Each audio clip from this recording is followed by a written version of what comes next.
Y así nos dice en el versículo 6, por lo cual te aconsejo que avives el fuego del don de Dios que está en ti por la imposición de mis manos, porque no nos ha dado Dios espíritu de cobardía, sino de poder, de amor y de dominio propio.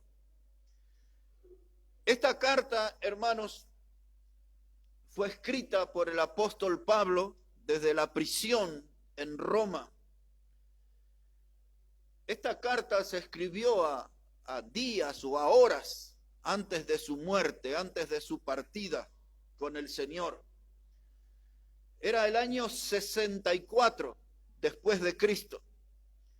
Ese año se manifestó una de las grandes persecuciones, ya que Nerón, el emperador de Roma, un hombre muy perverso, muy degenerado y un hombre con serios problemas mentales. En ese año, en su rapto de locura, quiso incendiar Roma e incendió una buena parte de Roma. Y hasta según cuenta la historia, se subió allí a un lugar y tocando su lira, miraba cómo Roma se incendiaba.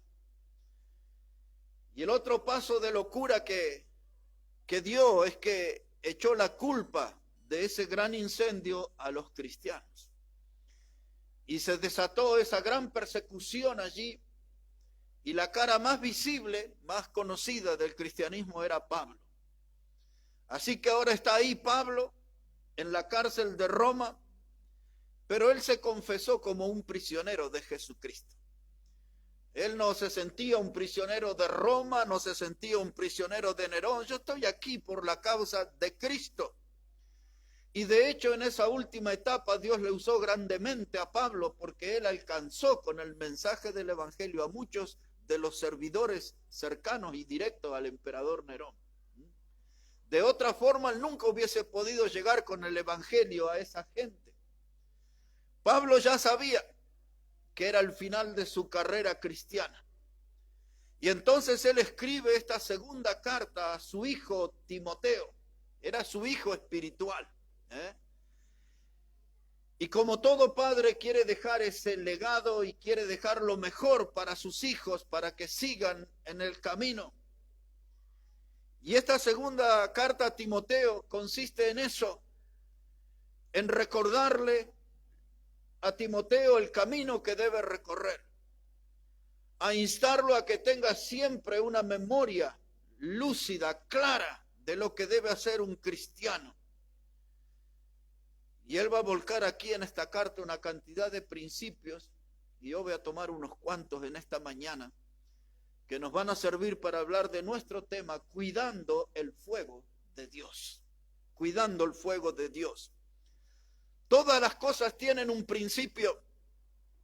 El día que nosotros hemos creído en Jesucristo como nuestro Salvador, Dios encendió en cada uno de nosotros, los salvos, una llama santa. Cada uno de nosotros fue marcado con un fuego de Dios en nuestra vida. La Biblia habla que hemos sido sellados con el Espíritu Santo de la promesa.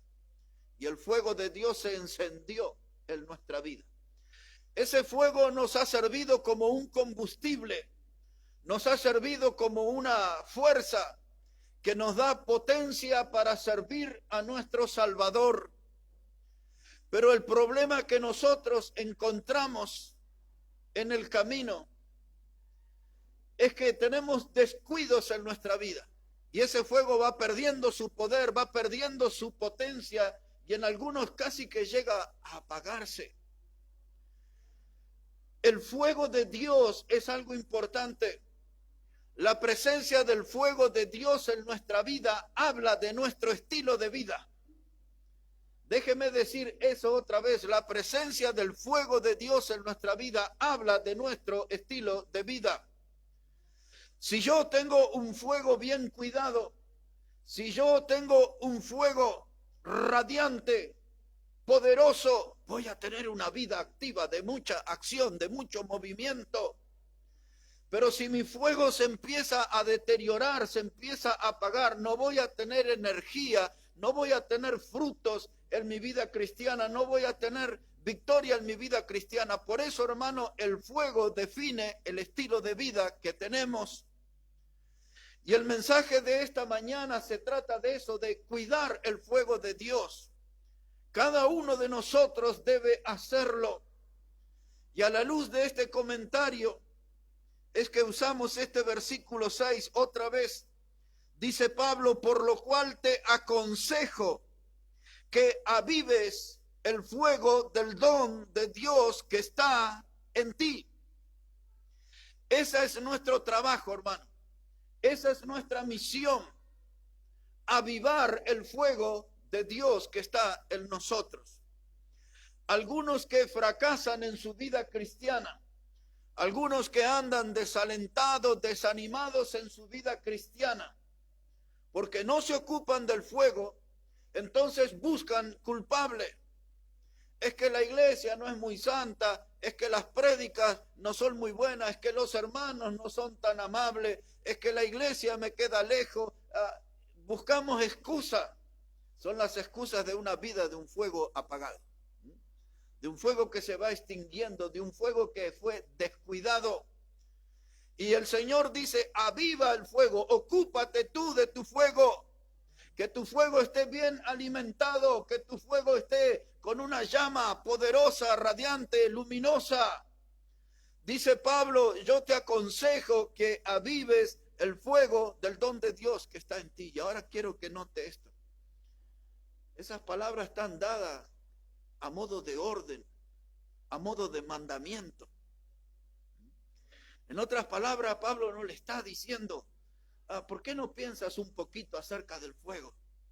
¿Por qué no te fijas qué puedes hacer con ese fuego? No, le habla de una manera imperativa, le dice, aviva el fuego, aviva ese fuego, no lo descuide, no te enfoques en otra cosa en la vida, no pierdas tu atención, concéntrate en el fuego de Dios en tu vida, concéntrate en que Dios esté cómodo adentro de tu vida. Yo te aconsejo que avives ese fuego del don de Dios. Esa palabra don aquí en este contexto habla de un regalo. Y ahora la pregunta es, ¿por qué Pablo le insistió a su hijo Timoteo que avive el fuego? ¿Y por qué ese tema es de nuestro interés en esta mañana y lo ponemos aquí en el púlpito de la iglesia Maranata? Porque en los días de Timoteo y en los nuestros estamos viviendo tiempos peligrosos. Eso es lo que Pablo, ahí como está en la misma página, pero en el capítulo 3, versículo 1, 2 Timoteo 3:1, dice, también debes saber esto, que en los postreros días vendrán tiempos peligrosos. Esa expresión postreros días habla de la generación que es antes del regreso de Cristo, por lo tanto tiene mucho que ver con nosotros esa expresión. Postreros tiempos, últimos días, son tiempos peligrosos. La palabra peligroso habla de tiempos salvajes, y entonces tenemos que cuidar porque el tiempo que vivimos es peligroso para nuestra alma. El tiempo que estamos viviendo hoy es peligroso para nuestra vida espiritual. El tiempo que estamos viviendo hoy es peligroso para nuestra salud espiritual. Es peligroso para nuestra comunión con Dios. Hay muchas cosas que nos acechan, que nos amenazan para que se corte nuestra comunión con Dios. Y entonces Pablo le dice, porque vendrán tiempos peligrosos, por eso tienes que avivar el fuego, tu vida espiritual tiene que estar a pleno, tiene que estar viva, aviva ese fuego. Un detalle más, ese orden, ese mandamiento, aviva el fuego, nos está diciendo a nosotros que eso requiere de un trabajo continuo. No es que ahora se viene el próximo fin de semana, wow, sábado y domingo me voy a poner bien. No, todos los días es un trabajo continuo, es un trabajo constante.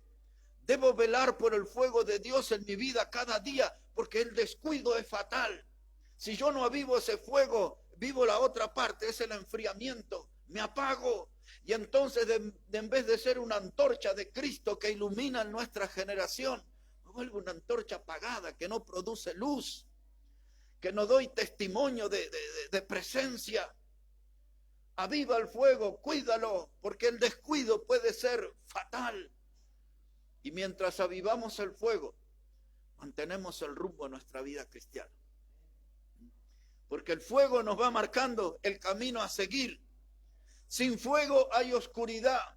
Sin fuego hay riesgo de tropiezos, de caída. Pero el fuego nos marca el camino que nosotros tenemos que seguir.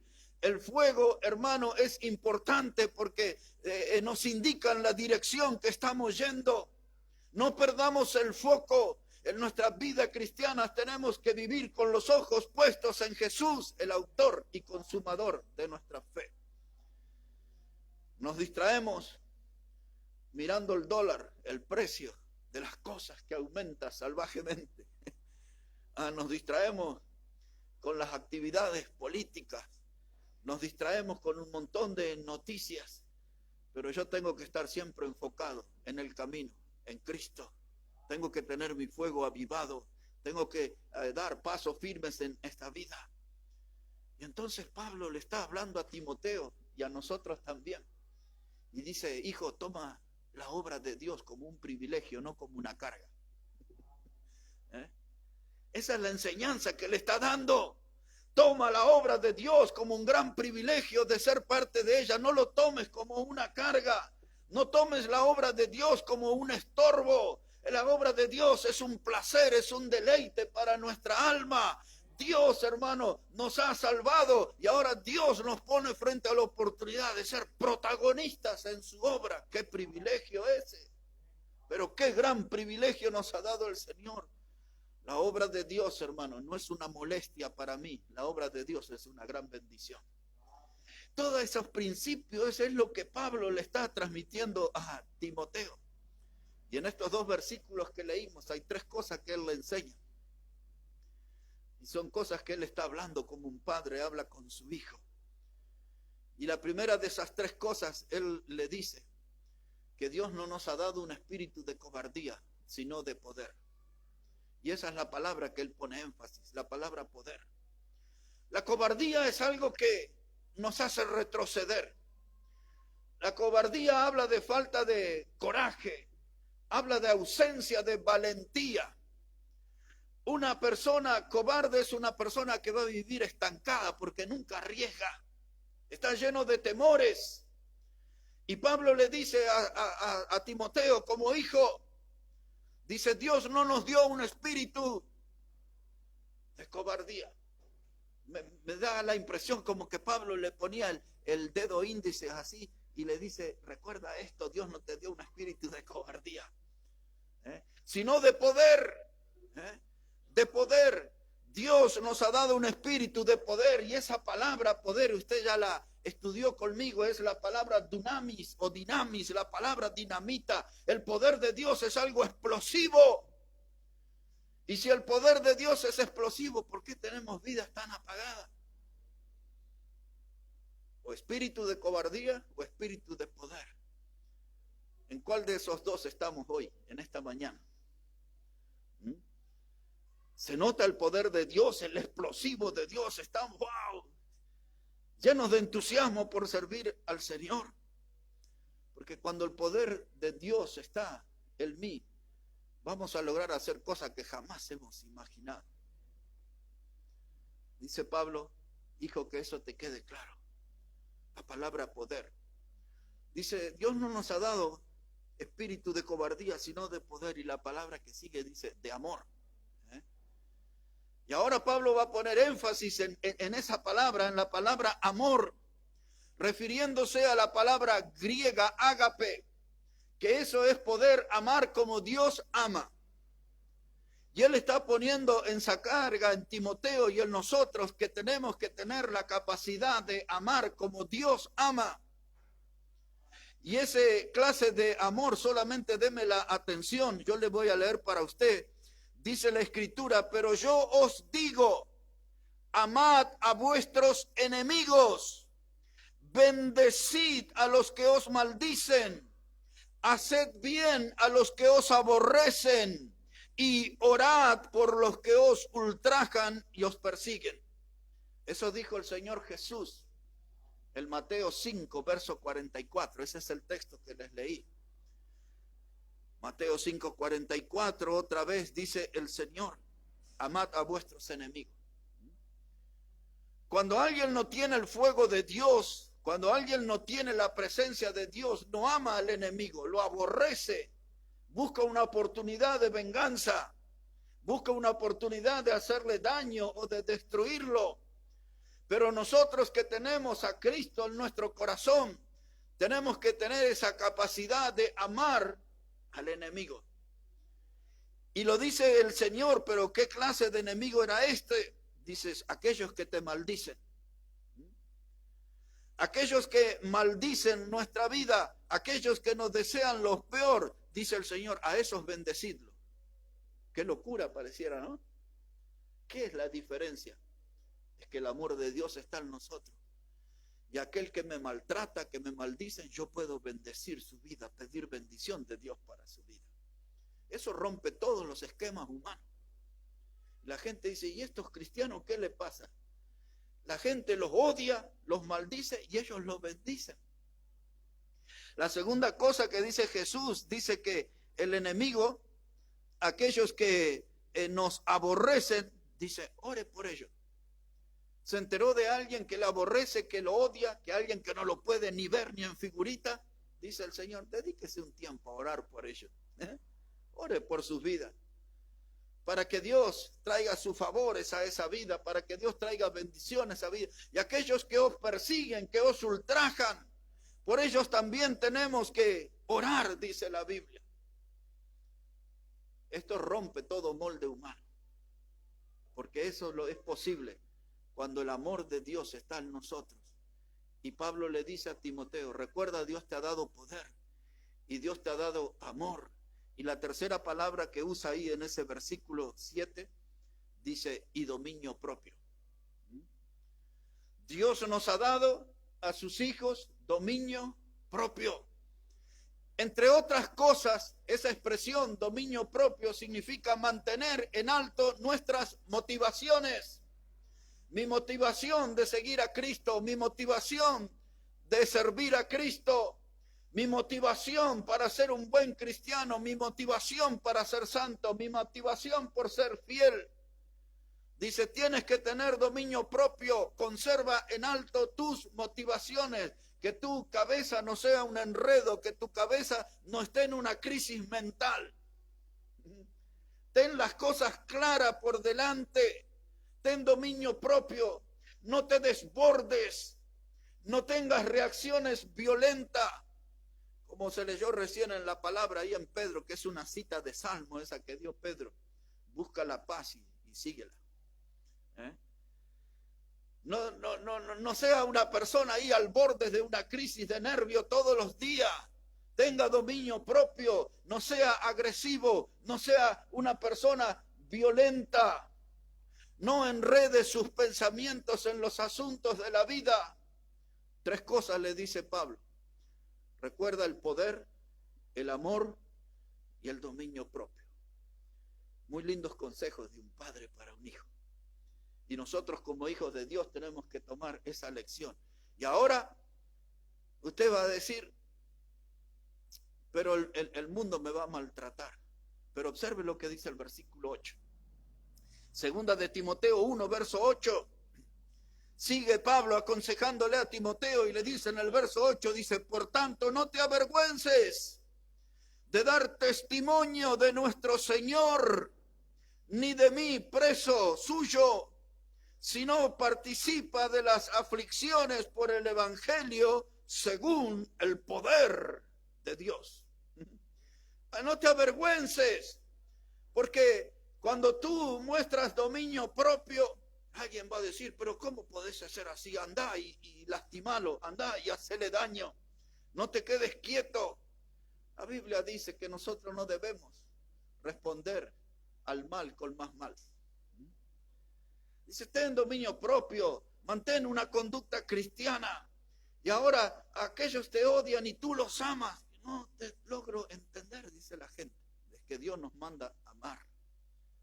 Dominio propio, amor, poder de Dios en nuestra vida. Y ahora dice Pablo, no te avergüences del evangelio. Y de paso le dice, no te avergüences de mí, preso de Jesucristo. No estoy aquí por un delito. No estoy aquí porque hice un robo, porque estuve en una actividad ilícita. Estoy aquí porque soy preso de Jesucristo, porque Dios tiene un propósito para que esté en este lugar. Y era el de predicar el evangelio a todos aquellos así en Roma.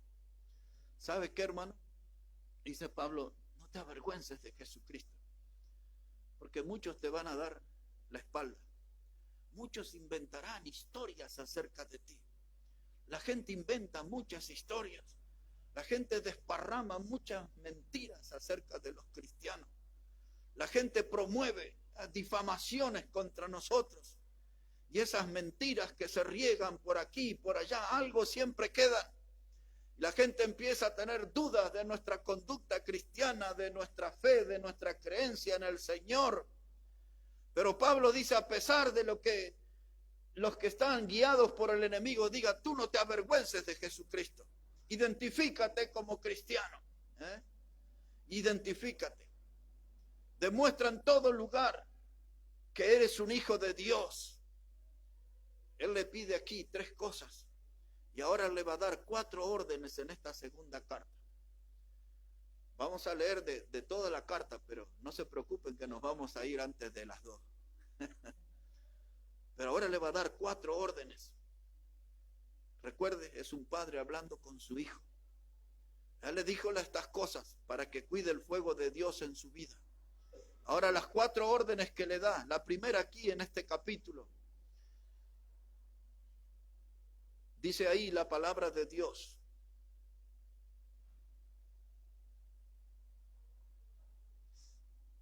Segunda de Timoteo, capítulo 1. Dice la palabra, yo te aconsejo que avives el fuego del don de Dios que está en ti por la imposición de mis manos. Y ahora llega hasta el versículo 13.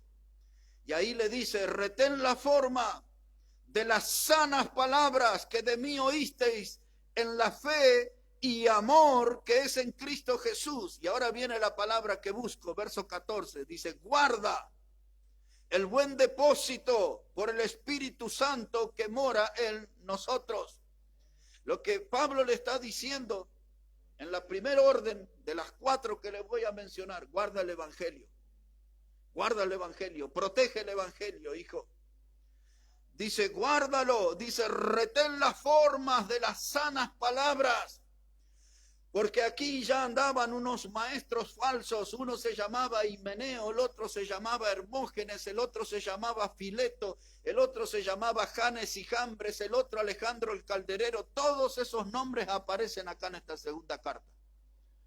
Y entonces dice, frente a esa corriente de falsas doctrinas, de maestros falsos, que él da los nombres de los maestros, dice, frente a eso tú guarda el evangelio.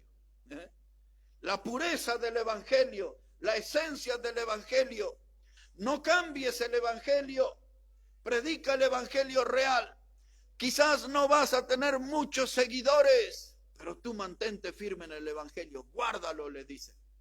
Y ahora deme su atención. Dice Pablo a los Gálatas, dice, estoy maravillado de que tan pronto os hayáis alejado del que os llamó por la gracia de Cristo para seguir un evangelio diferente. Eso dice Gálatas 1:6. Frente a eso es que Pablo le dice a Timoteo, pero tú guarda el evangelio, porque hay algunos que empezaron a seguir un evangelio diferente, pero tú guarda el verdadero, conserva la pureza, la esencia del verdadero evangelio. Y ahí en Gálatas capítulo 1, verso 7 ahora, dice, no es que haya otro, no hay otro evangelio, sino que hay algunos que os perturban y quieren pervertir el evangelio de Cristo. Por ejemplo, los que lo usan para sus propios intereses mezquinos, los que usan el evangelio para enriquecerse.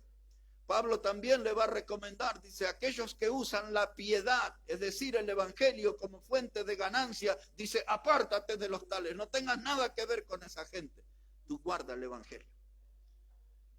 Es decir, que Pablo le está advirtiendo a Timoteo y a nosotros de los peligros de abrazar un evangelio falso, de un evangelio emocional, de un evangelio lleno de promesas que Dios no ha hecho. Dice, pero tú guarda el verdadero. Y le dice a los Gálatas, no es que hay otro evangelio, hay algunos que lo perturban y lo han pervertido. Y dice ahí en Gálatas 1:8, más aún nosotros, o un ángel del cielo, os anunciaré otro evangelio diferente del que os hemos anunciado, sea maldito. Anatema es la palabra que usa ahí, la palabra maldito. Así que aquellos que predican otro evangelio que no es el de Cristo, están bajo maldición. ¿Qué le dice Pablo? Como mandamiento, guarda el evangelio. ¿Qué nos pide Dios a cada uno de nosotros? Que guardemos el evangelio. Y algunos dicen, pero si nosotros traemos unos bailarines aquí a la iglesia, unos danzarines, no, vamos a tener más gente. Si metemos una batería y una guitarra eléctrica, vamos a tener más jóvenes. Si hacemos obras de teatro y menos predicación, vamos a tener más gente que les gusta el espectáculo, el show. Pablo dice, ¿conoces el verdadero evangelio? Guárdalo. Guárdalo, no lo cambies. Porque mire, solamente se lo leo y le cuento el texto. Él le dice a los corintios la misma cosa. Él le dijo a los corintios, porque si viene alguno predicando a otro Jesús, que el que os hemos predicado, o si recibís otro espíritu, que el que habéis recibido, u otro evangelio, que el que habéis aceptado, bien lo toleráis.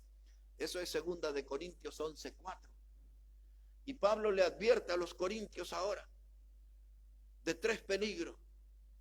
Porque antes de eso él venía hablando de cómo la serpiente engañó a Eva. Dice, yo tengo miedo, dice que ustedes también sean engañados y sean extraviados. Y entonces el riesgo de que esa iglesia se extravíe, que se equivoque en el camino, es que acepten a otro Jesús, que acepten a otro espíritu, no al Espíritu Santo, y que acepten otro evangelio, no el que está en la Biblia. Entonces, ahora a la luz de lo que Pablo le escribió a los corintios y a los gálatas, entendemos lo que le está escribiendo a su hijo Timoteo. Esta es la orden que te doy, Timoteo, guarda el buen depósito, guarda el evangelio verdadero, porque el evangelio verdadero es el que trae bendición, el evangelio verdadero es el que trae salvación. Guarda ese mensaje. La segunda orden o segundo mandamiento está aquí en 2 Timoteo capítulo 2. Elegí un mandamiento por aquí, 2 de Timoteo capítulo 2, verso 8. Le dice él, dice Pablo a Timoteo, acuérdate de Jesucristo, del linaje de David, resucitado de los muertos conforme a mi evangelio. Él le dice, guarda el evangelio. Y ahora le está diciendo a él, sufre por el evangelio.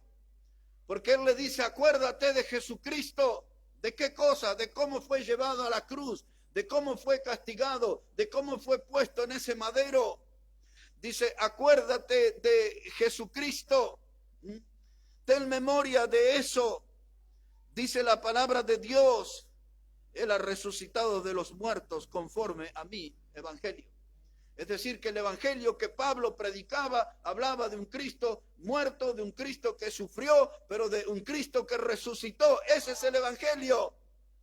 Ese dice, conforme a mi evangelio, el evangelio que yo creo, que sostengo, que guardo, que predico, por el cual sufro, habla de un Cristo que fue muerto y resucitado. No hay otro evangelio. Es ese nomás. Ese es el verdadero. Y Pablo le está recordando ahora una tercera cosa. Él le está diciendo, continúa en el evangelio. Sigue adelante en el evangelio, guárdalo, sufre penalidades, Y en el versículo 9 dice, sufro penalidades, prisiones a modo de malhechor, mas la palabra de Dios no está presa.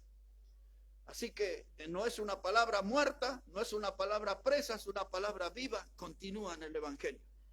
Sigue adelante en esa carrera, sigue adelante en la vida cristiana.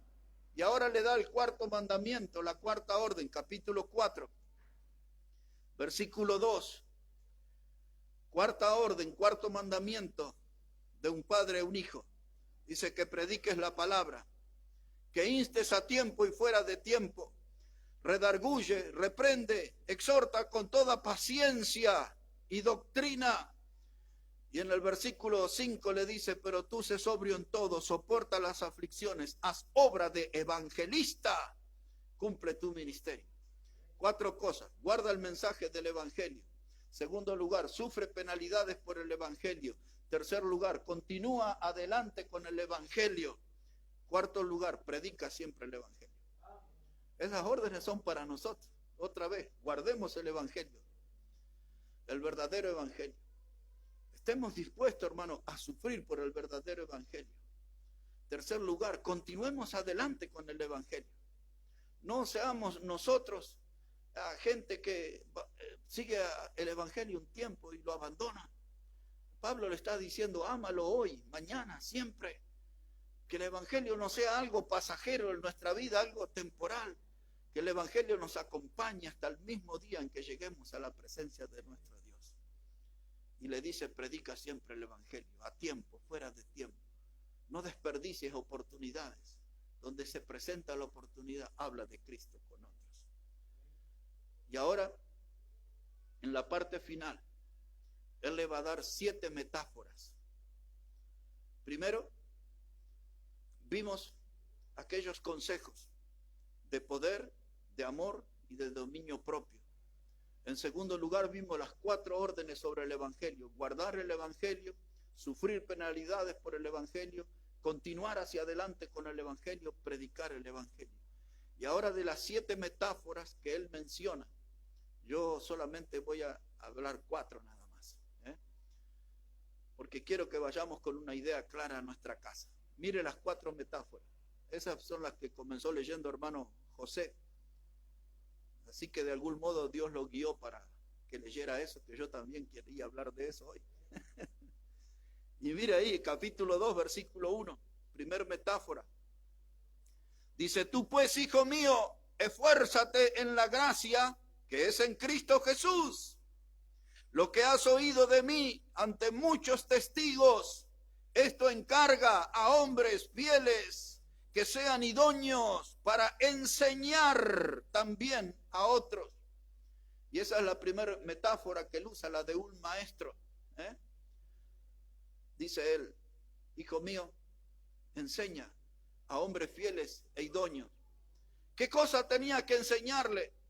Que tenía que guardar el evangelio, que tenía que aprender a sufrir penalidades por el evangelio, que tenía que seguir adelante, continuar siempre con el evangelio y que tenía que predicar en todo momento el evangelio. Y entonces dice, eso lo tiene que hacer un maestro. El maestro tiene que ser el que enseña, el maestro tiene que ser el que instruye, pero trata de que las personas que les vas a enseñar sean gente fieles, idóneos. Yo he sido profesor en seminarios por muchos años y he instruido a mucha gente joven generalmente. Algunos de ellos salieron buenos y empezaron a ocupar plataformas en diferentes conferencias. Algunos de ellos comenzaron a viajar de un país a otro,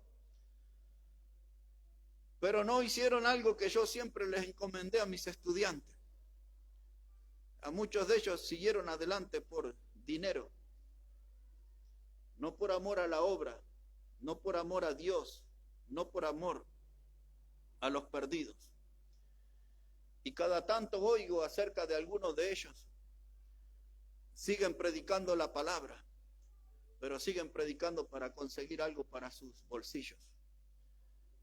Cuando les veo predicar alguna vez por ahí, me doy cuenta que aquí en algo me equivoqué. Les enseñé a algunas personas que no fueron fieles y no eran idóneos para la obra de Dios.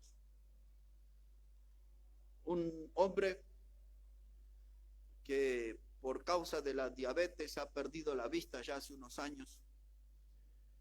Él me acompañó muchos años con la mamá de él en conferencias, y hemos estado en los valles y en la puna y en la selva, hemos estado en distintas provincias de la Argentina.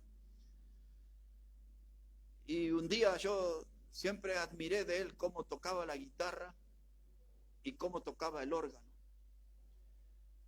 Y entonces un día le pregunté al hermano por qué él no estaba tocando el órgano y se quedó con la guitarra, y él me contó su frustración. Dice: yo no quiero enseñar más el órgano, porque a gente que yo enseñé ahora andan tocando en el mundo en grupos de cumbia, y yo les enseñé para que tocaran en la iglesia. Y lo que yo les conté de algunos estudiantes, y gracias a Dios que no son una mayoría, son unos pocos, lo que me cuenta este hermano y el testimonio de otro, a veces le estamos enseñando a gente que no va a aprovechar esas enseñanzas para el avance de la obra de Dios, sino para un beneficio propio. Y ahí es donde el maestro tiene que saber discernir a quién le está enseñando. Y Pablo dice, el maestro se prepara, el maestro estudia, el maestro se forma para brindar lo mejor a sus alumnos, a sus estudiantes. Y Pablo le dice: tú ocúpate que cuando le enseñes la palabra a otro, ocúpate que sean hombres fieles e idóneos, que sean personas que están dispuestos a ser instrumentos de Dios, que van a usar la palabra para bendición del pueblo de Dios, no para beneficio propio. Primera metáfora, dice: trabaja como un maestro. Y nosotros tenemos que prepararnos para ser maestros. Pablo le dijo a la iglesia en Corinto, porque había unos líos en esa iglesia, hermano. En nuestros días muchos quisieran ocultar los problemas en las iglesias, pero aquellos ya eran escandalosos los problemas. Por eso le escribió 2 cartas, y las 2 más largas que hay en el Nuevo Testamento, a los corintios. Pero una de las acusaciones que Pablo le hizo a esa iglesia, dice: muchos de ustedes tendrían que haber sido maestros. Es decir, que tuvieron tantos años de iglesia, tendrían que haber aprendido, manejado la escritura y estar en una posición de enseñarle a otros. Pero sin embargo estaban ahí como aprendices, no salían de esa categoría. Y hermanos, uno tiene que prepararse en la obra de Dios y tiene que estudiar la palabra de Dios.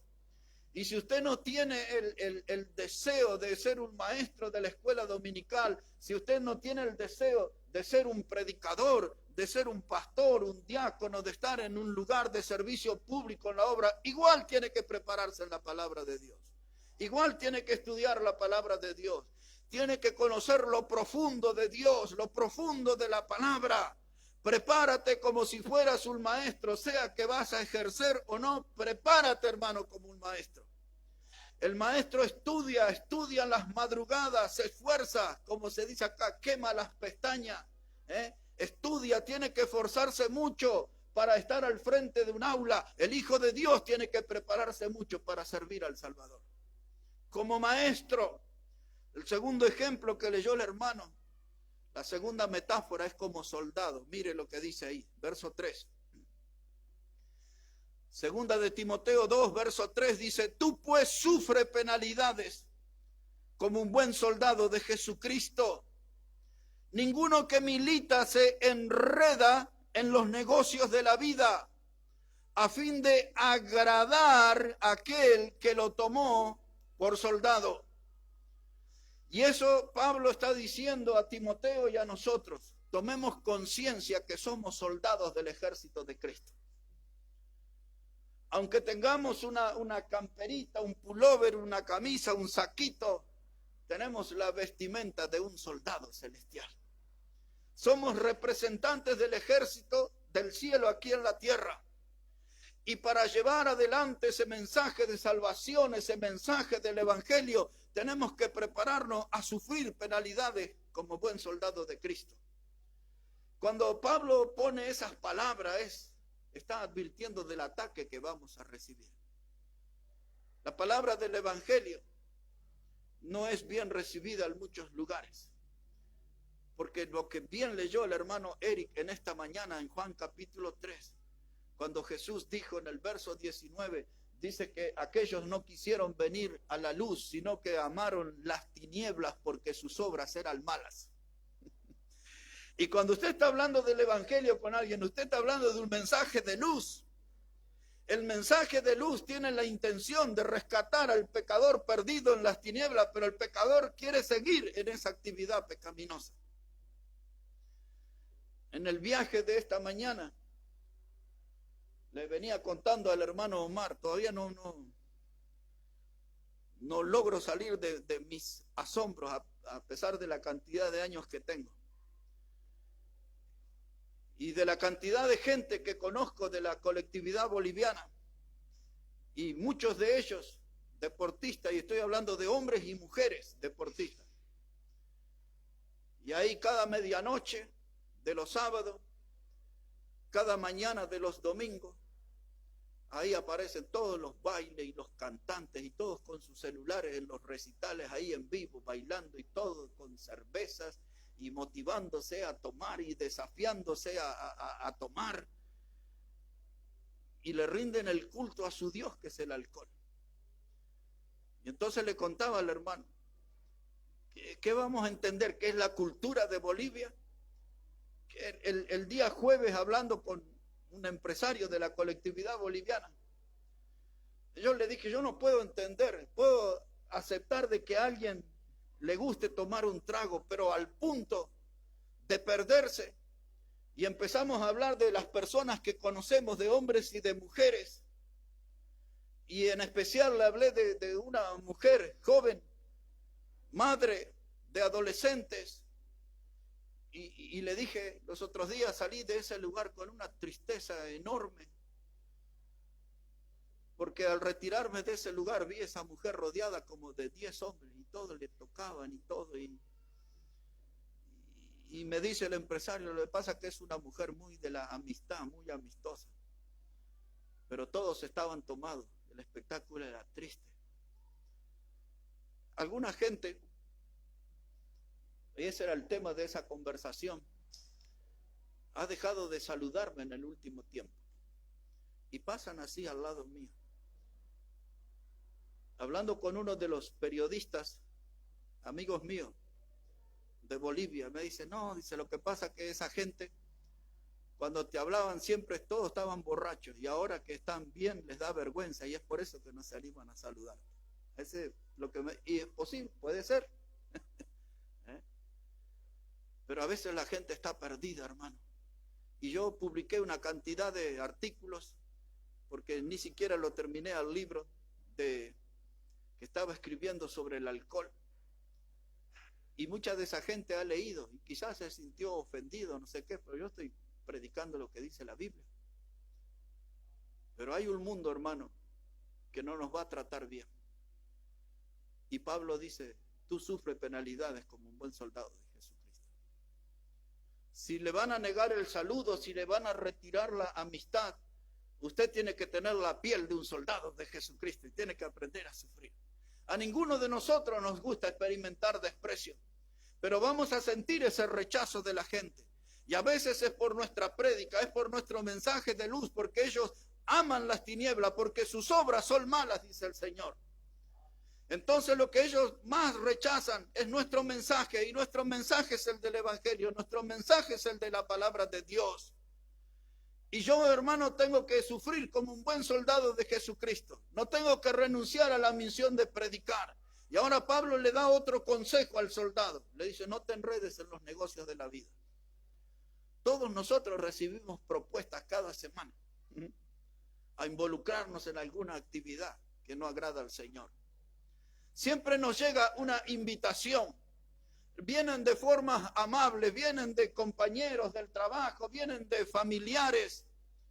Pero cuando estamos detenidamente pensando en ciertas invitaciones, nos damos cuenta que van en contra de nuestra fe, que están en la vereda de enfrente de nuestro Dios. Y muchas veces nosotros no sabemos cómo hacer, pero hay que decir, no voy a participar de eso. Pablo le escribió a los Efesios capítulo 5, versículo 11, le dice estas palabras. Dice, y no participéis de las obras infructuosas de las tinieblas. Cortito el texto, pero contundente. Dice, no participéis de las obras infructuosas. Quiere decir que no da ningún fruto bueno de las tinieblas. Y cuando tenemos esa conducta de soldado de Cristo, mucha gente va a mostrar el rechazo, un desprecio por nosotros. ¿Y qué hago? ¿Me quedo a lamentarme frente al espejo? Pobrecito de mí, cómo me maltratan. Yo quiero que vengan al camino a conocer la salvación. Dice Pablo, mantente firme y sufre como un buen soldado de Jesucristo. Porque ya vendrá el tiempo de la recompensa. Ahí está el padre hablando con su hijo. Sé como un buen maestro, enseña esta palabra a otros, a hombres fieles y idóneos. Sigue enseñándole el padre a su hijo y le dice, aprende de la vida y sufre como buen soldado de Jesucristo. Dos metáforas más y terminamos. Dice ahí la palabra, verso 5. Dice, y también el que lucha como atleta no es coronado, sino lucha legítimamente. Ahí está. Dice, eres un hijo de Dios, tienes que tener la conducta de un atleta. Un atleta se entrena, un atleta se prepara, un atleta trata de comer bien, trata de dormir bien, de descansar bien. El atleta tiene que respetar ciertas reglas. Aquellos que corren en la pista en forma recta tienen que respetar su andarivel, no pueden ir en zigzag a un carril y a otro. El cristiano no puede ir de un lugar a otro, tiene que mantener una línea recta con los ojos puestos en Jesús. El atleta tiene que respetar las reglas y nosotros aquí tenemos un libro que se llama Biblia y aquí están las reglas para nuestra vida. Y nuestro andar tiene que ser respetando las reglas de Dios, la palabra de Dios. Y ahora mire ahí la cuarta metáfora. Dice el versículo 6, el labrador para participar de los frutos debe trabajar primero. Considera lo que digo y el Señor te dé entendimiento en todo. Le está diciendo Timoteo, presta atención a lo que te digo, considera, medita, piensa en lo que te estoy diciendo, piensa en el maestro, piensa en el soldado, piensa en el atleta, piensa en el labrador. El labrador lleva una vida dura, el labrador lleva una vida de sacrificios. Muchos de ustedes se han criado en el campo y saben lo que eso es. Levantarse temprano en el invierno, abrir surcos en la tierra, algunos hasta con sus propias manos tienen que abrir el surco. Es una vida sacrificada.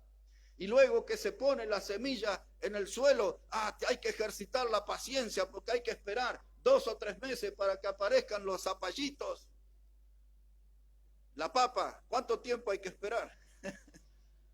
Hermano Filemón siempre me cuenta de las papas y a veces todas las que dan no hay agua suficiente y salen chiquitas algunas y mucho se pierde. El labrador lleva una vida sufrida, tiene que sacrificarse, es una vida dura y tiene que tener paciencia porque hay que esperar que aparezca el fruto. Y después eso no es fácil porque hay que cosechar, hay que arremangarse y hay que doblar la cintura y romper los riñones para rescatar los frutos que la tierra nos da. Todo es sufrido, todo es sudor. Y Pablo le dice a su hijo Timoteo y a nosotros, mira al labrador, pon atención, porque nosotros en la vida cristiana es una vida dura, es una vida de sacrificio, pero la vida cristiana es una vida de frutos para Dios. Así que hermanos, en eso estamos. Le dije de las 7 le iba a hablar 4. Vamos a respetar la cultura boliviana, déjeme darle una chapita más, y después sí me bajo. Esta es la chapita, versículo 15. Sería la quinta metáfora, pero voy a resistir la tentación y las otras 2 no se las voy a enseñar. Pero mire esta. Dice, procura con diligencia presentarte a Dios aprobado como obrero, que no tiene de qué avergonzarse, que usa bien la palabra de verdad. Ahí está, un obrero. Dice, Pablo dice, tenemos que tener la cultura del trabajo los hijos de Dios. No nacimos para andar haciendo piquetes, somos trabajadores. Dice procura con diligencia presentarte delante de Dios como un obrero. No vamos a la búsqueda de un plan social. Nos presentamos como trabajadores, como gente de acción, como gente activa, como gente que no tiene nada que ver con la vagancia ni con la pereza, gente de trabajo, un obrero. Y cuando Dios mire mi persona y mi carácter de obrero, que yo pueda resistir la mirada de Dios y no tenga de qué avergonzarme. Porque mi vida ha sido una vida de trabajo. Dijo el Señor Jesús, dijo, yo hasta ahora trabajo porque mi Padre trabaja, decía el Señor. Así que el trabajo es la cultura del cielo. Y si nosotros somos ciudadanos del cielo, tenemos que ser gente de trabajo. Y Pablo le dice a Timoteo, tienes que moverte en la vida como si fueras un obrero que no tiene de qué avergonzarse. Y ahora la expresión que le agrega dice, y que usa bien la palabra de verdad. Así como uno es responsable en la fábrica manejando máquinas, algunos de ustedes en los talleres, hay que cuidar la máquina, hay que limpiarla, hay que aceitar alguna pieza, hay que tenerla en condiciones. El varón de Dios, el predicador, tiene que encargarse de usar bien la palabra de verdad. No necesitamos la opinión del predicador, necesitamos el consejo de Dios. El predicador tiene que esforzarse en dar siempre el consejo de Dios. Su opinión no vale nada, su opinión no es importante. Lo que es importante es la palabra de Dios que él puede predicar. Por eso le dice Pablo, usa bien la palabra de verdad. Esa expresión haría temblar a las grandes mayorías que ocupan los púlpitos en nuestros días. Porque son gente que no usan bien la palabra de verdad. Y muchos de ellos no es porque no la saben, sino que la usan para su propio beneficio y no para bendición del pueblo. Y ahora Pablo le pone esa carga a Timoteo y a nosotros. Usa bien la palabra de verdad, usa bien la palabra de verdad. Tu palabra, lo que le dijo al principio en el capítulo 1, verso 13, dice, retén la forma de las sanas palabras, que tu prédica no esté infectada por falsa doctrina. Que tu prédica no esté dominada por virus satánicos. Predica la palabra pura y predícala a tiempo y fuera de tiempo. No renuncies a predicar el consejo de Dios. En otras palabras, todo esto que hemos hablado son las lecciones de un padre, un hijo, de cómo cuidar el fuego de Dios en nuestra vida. Y ustedes y yo tenemos que cuidar el fuego de Dios. Yo sé que hay algunos que no han estado atentos en estos últimos 2 meses. Yo sé que el invierno a veces es culpable de que algunos se enfríen, se apague su vida espiritual, se alejen de la casa de Dios. Yo sé que para algunos es difícil tomar a sus niños pequeños, subir en colectivo, recorrer largas distancias y venir a la iglesia. Todo eso lo podemos entender, pero más allá de todo eso, la palabra de Dios nos dice, cuida el fuego de Dios en ti. Cuida el fuego de Dios. Les dije al subir aquí a esta plataforma hoy, se acerca la primavera, estamos ahí a un mes. Los días serán mejores, ya el ánimo es diferente, ya uno no quiere quedarse encerrado, ya no está acobardado por el frío. Vienen esos días donde uno sale a disfrutar del sol y respirar aire más puro y tiene más entusiasmo para venir a la casa de Dios. Pero aún en lo que resta del invierno, mi consejo es, no te enfríes. Aviva el fuego del don de Dios que está en ti. Aviva el fuego del don de Dios que está en ti. Hermanos, la palabra en esta mañana nos desafía a cuidar el fuego de Dios en nosotros. Estemos firmes, hermanos. Cristo viene pronto. Que Dios bendiga su palabra. Vamos a ponernos de pie. Ahí viene hermano Ramiro. Él va a estar aquí dirigiendo la alabanza.